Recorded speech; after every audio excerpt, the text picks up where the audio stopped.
NDA ప్రభంజనం బీహార్లో చారిత్రాత్మక విజయం అట. 202 స్థానాల్లో విజయభేరి వచ్చింది. నితీష్కే పట్టం కట్టిన బీహారీ ఓటర్లు తుడిచిపెట్టుకుపోయిన మహాగఠబంధనం. ఆ రాఘుపూర్లో అతి కష్టం మీద గెలిచిన తేజస్వి యాదవ్ అని చెప్పేసి ఈ వార్త అసలు యావత్ దేశవ్యాప్తంగా ఉన్న భారతీయ జనతా పార్టీ కార్యకర్తలందరికీ ఈ సందర్భంగా గొప్ప విజయంగా భావించవచ్చు. ఈ అంటగా అధపాతాలను దొక్కేసారు కాంగ్రెస్ ని. సార్ అనుకుంటా, సారేనా వచ్చింది ఒకటి రాసిండా. మహాగఠబంధన్ మొత్తానికే 34, మొత్తమే 34. అలా కాంగ్రెస్ నాకు తెలిసిన లెక్క అయితే 4 మరి 6. నిన్న రాత్రి లీడింగ్ లో ఉన్నాయి 2-3. ఇక మ్యాన్ ఆఫ్ ది మ్యాచ్ వచ్చేసి నితీష్ కట. ఆర్జేడీకి 2వ ఘోర పరాభవం అని చెప్పేసి రావడం జరుగుతుంది. స్వరాజ్యంలో పనిచేయని ప్రశాంత్ కిషోర్ నినాదం, ఖాతా తెరవని జనసురాజు పార్టీ. ఇగో ఛాయ్ ఎట్ట చేయాలి, బిర్యానీ ఎట్ట చేయాలని క్లాసులు చెప్పడం ఈజీ, కానీ లైవ్ లో దిగి బిర్యానీ చేయడం చాలా కష్టం. దీంతో నిరూపించబడింది. ప్రశాంత్ కిషోర్ స్ట్రాటజీలు వేసినా ఎవరినైనా గెలిపిస్తా అనుకున్నాడు, వాడే గెలలేడ. ఒక ఎమ్మెల్యే గెలిటాడు, అసలు ఖాతా తెరలేట. సో జనం నవ్వుకుంటారు, మనోడు స్ట్రాటజీలు వేసినట. మన స్ట్రాటజీ మందికి స్ట్రాటజీలు పనిచేసినాయి. కానీ ఇంకా డబుల్ సెంచరీ అట. బీహార్లో ఎన్డీఏ ప్రభంజనం మొత్తం 243 సీట్లకు గాను 202 చోట్ల గెలిచింది. 89 సీట్లతో అతిపెద్ద పార్టీగా బీజేపీ, జేడీయూకు 85. మోదీ మ్యాజిక్ ఫలించిన నితీష్ అభివృద్ధి మంత్రం, నితీష్ కు మహిళలు, బీసీల మంగళహారతులు. కూటమి విజయంలో చిరాగ్ పాస్వాన్ కీలక పాత్ర పోషించిండు. ముస్లిం మెజారిటీ ప్రాంతాల్లోనూ కూడా బీజేపీ గెలిచింది. ఇది ఎక్కడో కాదా, 25 ఏళ్ళ అమ్మాయి నిన్న గెలిచిందని ట్రెండింగ్ లో నిన్న వీడియో చూసారు కదా. సో ఆమె 50% పైగా ముస్లింలు ఉన్న ప్రాంతంలో ఆమె గెలిచింది. అంటే అక్కడ ముస్లింలు కూడా బీజేపీకి ఓటేసారు. ఇప్పుడు ఈ దేశంలో అయితే ముస్లింలు బరాబరుగా బీజేపీకి ఓటర్ అనే చర్చ జరుగుతుందో, అక్కడ ముస్లింలు కూడా రోజు రోజుకి దేశభక్తి పెంచుతూ ఇలా భారతీయ జనతా పార్టీ విధానాలను, వాళ్ళ యొక్క నినాదాలను పునికిపుచ్చుకొని వాళ్ళలో కూడా మార్పు వస్తుందనడానికి ఇక్కడ బీహార్లో సాక్ష్యంగా అనిపించింది. మెజారిటీ ముస్లిం ఉన్న ప్రాంతాలు కూడా మరి బీజేపీ గెలిచింది. ఇక మరి పుల్వాలా చాచా ముందు మనం మరి ఏం చెప్తాడో దీనికి, ఓటు చోరీ అంతే, సింపుల్. ఇక మహాగఠబంధన్కు మహాగట్టి దెబ్బ పడ్డదట. 35 సీట్లకే పరిమితమైంది.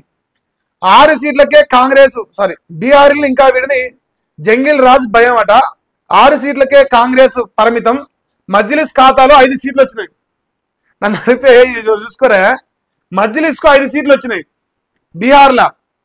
తెలంగాణలో మజ్లిస్ పార్టీకి, ఎంఐఎం పార్టీకి, కానీ కాంగ్రెస్ పార్టీకి మొత్తం 6 సీట్లే వచ్చినాయి. అంటే మజ్లిస్ అంత వాల్యూ కూడా చేస్తలేదు అక్కడ.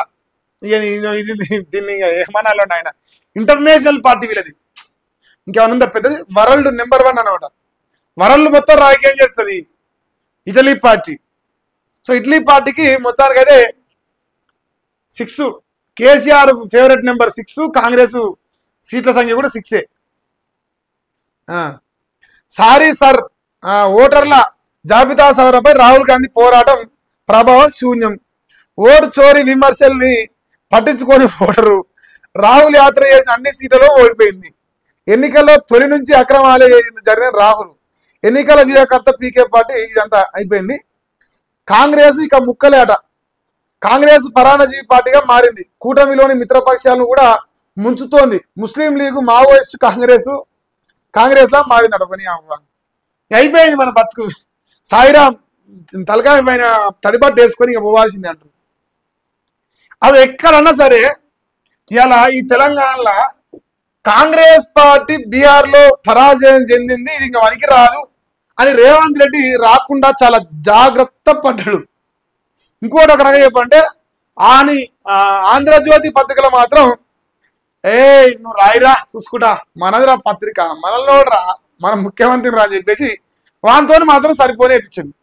అంటే రాహుల్ గాంధీ కంటే రేవంత్ రెడ్డి పవర్ఫుల్ అని నిరూపించుకునే ప్రయత్నం చేస్తుంది. ఇక్కడ రాహుల్ గాంధీని అన్ని ప్రాంతాల్లో ఓడిపోయింది, రేవంత్ రెడ్డి తిరిగితే జూబ్లీస్ గెలిచింది. అంటే రేవంత్ రెడ్డి కాబోయే ప్రధానమంత్రి. నిజమే, ఇది నాకు నచ్చింది. రేవంత్ రెడ్డి ప్రధానమంత్రి కావాలని కోరుకున్న దాంట్లో మీరుంటే నాకు చెప్పురి, మా అన్న కావాలని కోరుకుంటున్నా. ఇక మరి ఇంకో చర్చ, బీహార్లోనే కాదు దేశంలో ఏడిపోయినా బీజేపీకి ప్రత్యేకంగా ప్రచారం చేయాలన్న కార్యకర్తలు అవసరం లేట. ఒక్క రాహుల్ గాంధీ ప్రచారం చేసి చాలు బీజేపీ ఈజీగా గెలిచిపోతాడ. మంచిగా కాషాయం బట్టలేసి ఆయనకు రాహుల్ గాంధీకి ఒక క్యాబ్ పెట్టి మంచిగా మంగళారతి వెళ్తారు. అంటే బీజేపీ గెలుపు కోసం పనిచేస్తున్నా, మరి కాంగ్రెస్ గెలుపు కోసం పనిచేస్తున్నా రాహుల్ గాంధీ అర్థం కావట్లేదు. ఆయన చేసే ప్రతి పని బీజేపీకి గెలుపుని ఈజీ చేస్తుంది అంటారు. నల్లేరు మీద నడకలెక్క ఇట్లా ఈజీగా అయిపోతుంది అన్నమాట. సో బీహార్ కూడా ఓటు చోరీ అన్నాడు, కథం పీకింది, మొత్తం గుండు సున్నా అయిపోయింది ఇక్కడ. ఇప్పుడు చెప్పాలి ఏమి ఇచ్చిండు నరేంద్ర మోడీ కాంగ్రెస్ పార్టీకి ఢిల్లీలో రాహుల్ గాంధీ కంటే గాడి గుడ్డిచ్చిండని చెప్పాలి, అంతే కదా. ఇప్పుడు రేవంత్ రెడ్డి ఏం చెప్పినా నరేంద్ర మోడీ ఏమి ఇచ్చిండు అన్నాడు. ఇవే మరి కాంగ్రెస్ పార్టీ రాహుల్ గాంధీకి గాడి గుడ్డే ఇచ్చింది. ఇంత ఇంత ఇంత రేవంత్ అన్న బాగుందా గాడి గుడ్డు, షబ్బాష్. ఇంకంతే. బీహార్లో ఎన్డీఏ హవా, అసెంబ్లీ ఎన్నికల్లో భారీ మెజార్టీతో అధికార కూటమి గెలిచింది. 243 సీట్లకు కానీ 202 సీట్లతో జయకేతనం వచ్చింది. ఇంకా సేమ్ టు సేమ్ రాసింది, మళ్ళీ మనకు అవసరం లేదు. కానీ ఇప్పుడు ఇక్కడ మా బీజేపీ వాళ్ళు ముఖాలు కనిపిస్తలేవా, తెలంగాణ బీజేపీ వాళ్ళు మా కిషన్ అన్న కావాలి. ఇప్పుడు వీ వాంట్ కిషన్ అన్న అని చెప్పేసి నేను చెప్పాల్సుకున్నా. మా కిషన్ అన్న ఎందుకు తెలంగాణ రాష్ట్రంలో, అరే బీహార్లో అన్న కేంద్ర మంత్రి, దేశం మొత్తం కేంద్ర మంత్రిగా, బీహార్ కూడా కేంద్ర మంత్రి, తెలంగాణ కూడా కేంద్ర మంత్రి. ఒక కేంద్ర మంత్రి డిపాజిట్ రాకుండా ఓడిపోయిందా? అక్కడ దీపక్ రెడ్డి ఓడిపోయిన నేను చూస్తలేను. అరే దేశంలో పెద్ద పార్టీ, ప్రపంచంలో పెద్ద పార్టీ, అలాంటి పార్టీలో నేను ఒక రాష్ట్రానికి ఒక నాయకునిగా ఉన్నా, మరి నా చేతిలో ఒక ఎలక్షన్ వస్తుంది, నేను ఓడిపోతే పరువు పోతాను, సోయి లేదా? సోయి రాదా?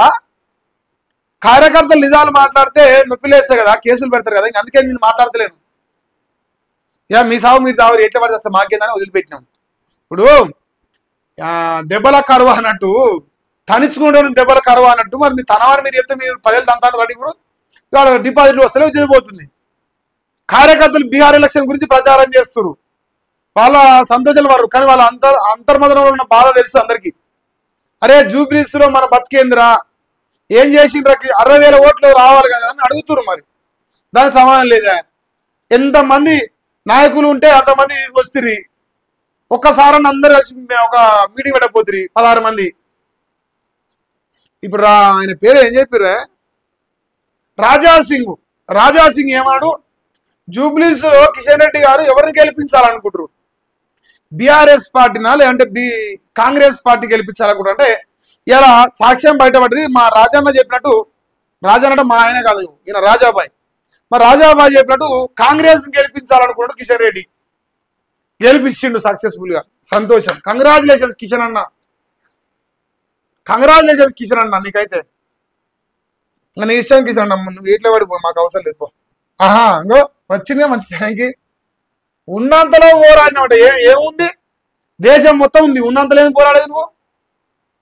ఉన్న దేశం కదా ప్రపంచంలో అతిపెద్ద పార్టీ, ఉన్నంతలో పండుకున్న ఉన్నంతలో అంటే ఏమిటికి ఉన్నంతలో పండుకోవాలి? కార్యకర్తలు లేరా? పార్టీ లేదా? కార్యకర్తల బలం లేదా? నువ్వు దద్దమో అని ఒప్పుకోమన్నట్టున్నా, ఉన్నంతలో పోరాడినావు. ఓ ఎంఐఎం మద్దతు డబ్బుతోనే కాంగ్రెస్ గెలిచింది. ఇక బీఆర్ఎస్ కాంగ్రెస్ ఇంకోటి కలపాలని, MIM plus Congress plus BJP మద్దతుతోనే గెలిచిందని చెప్పు. మరి ఒప్పుకో, నిజం అట్నన్నా. బీఆర్ఎస్ కాంగ్రెస్ కోట్లు ఖర్చు చేశారు, నువ్వు రూపాయి ఖర్చు పెట్టలే. నీ అమ్మ పంచినాడా కిషన్ రెడ్డి పైసలు? రూపాయి వంచలే. పైసలు లేని పార్టీ బీజేపీ అంటే, బీజేపీ పైసలు వంచరు, కానీ ఒక్కొక్క నాయకుని కనుక మాత్రం 1000 కోట్లు ఉంటాయి. దేశంలో అత్యంత సంపన్నులు బీజేపీ నాయకులే ఉంటారు మళ్ళా, కానీ రూపాయి వంచరు పార్టీ, పైసలే లేవు పార్టీ కాడ. చెప్పకరా మీరు సంపాదించాలి అనుకున్నాయి, కార్యకర్తల వరకు వస్తేనే లేవు. ఇంకా జూబ్లీస్ లో బీజేపీ బలహీనంగా ఉంది. మన నువ్వెట్ట కేసులో నీకెట్ వచ్చిన 60,000 ఓట్లు, దాని సమాధానం లేదు. అక్కడ మాకు ఒక్క కార్పొరేటర్ కూడా లేడు, కానీ ఒక ఎంపీ, ఒక కేంద్ర మంత్రుడా, ఎంపీ ప్లస్ కేంద్ర మంత్రి ప్లస్ దేశంలో నెంబర్ 1 క్యాబినెట్ ఉన్నాడా మనకు. కార్పొరేటర్ లేకపోతే మనకేంది, నీ దగ్గర దమ్ము లేదా? ఇప్పుడు అందుకే అంటారు కదా, నిన్ను వార్డు నెంబర్ కూడా గెలవు, మోడీ మొక్కలు లేకపోతే ఊకనే అంటలేరు, నీ వ్యవహారం చూసి అంటారు. జిహెచ్ఎంసీ ఎన్నికల్లో మేయర్ పదవి గెలవే లక్ష్యం, మా లక్ష్యం. ఈడ ఉన్నది వీకెళ్ళాడ, ఆడ ఉన్నది వీక్తాడ. ఒక అసెంబ్లీలోకి వెళ్ళే కాదు 17-18 అసెంబ్లీలు కలిపి ఉన్నా కాడ గెలుస్తావు నువ్వు మేయరు. ఇప్పుడు నిజం మారితే కోపం వస్తాలకు ఎట్ట మమ్మల్ని ఎట్ట ప్రశ్నిస్తారు? మీ బీజేపీని ఎంత తిట్టుకోరి, మమ్మల్ని తిట్టొద్దు అంటారు. అధికారంకి వచ్చేది ఏమొద్దా మరి? ఇట్నే పడుకుంటారా? ఇట్నే తిరిగి పండుకొని మంచి ఆంబోతులకి పడతారు. కార్యకర్తలు మేము మీకోసం అట్నే చావాలనా? ఏం ముదనాశ రోగం అది. ఇంకా బీహార్లో ఓటమితో ఆ దేశంలో కాంగ్రెస్ పని అయిపోయిందని ఎద్దేవా చేసింది. ఈడ మాత్రం ఎన్నికలైపోయినాను. దేశంలో పని అయిపోయింది, ఈడ మాత్రం గల్లీలో మాత్రం ఎన్నికలైపోయినాం. అజువని చెప్పాం మనం. మనది మంగళవారం, మంది సోమవారం అన్నట్టు చేయొద్దు. అన్నీ ఒకటే పరిస్థితిగా మాట్లాడాలి. వాడిని మాట్లాడేటప్పుడు మనం కూడా మన సోపు కూడా మనం చూసుకోవాలి. అవతల ఎన్ని చూపించినప్పుడు మన ఎన్ని కూడా చూసుకోవాలి. మన వెనక ఎన్ని కథలు నడుస్తానే, మనం ఏం పొడిచినాం, మనకి ఎన్ని సీట్లు వచ్చినాయి, ఎన్ని ఓట్లు వచ్చినాయి, ఎందుకు మన డిపాజిట్ రాలే, దానికి సమాధానం లేదు. ఇజ్జత్ పోలేదు ఆ డిపాజిట్ రాకపోతే. నవ్వుతారా జనాలు? దేశంలో పెద్ద పార్టీ ఒక కేంద్ర మంత్రి దిగితే రాదా? పండుకో మరి, ఎందుకు నువ్వు ఉన్నది? ఒక ఆయన ఇట్లా ఇప్పుడు నీకు మంగళారతి వెళ్తుంది రోజు, మరి అట్లనే బుద్ధి వస్తాను అట్ట కూడా వస్తలేదు. బొమ్మలు పెట్టి మంగళారతి వెళ్తున్నారు మీకు.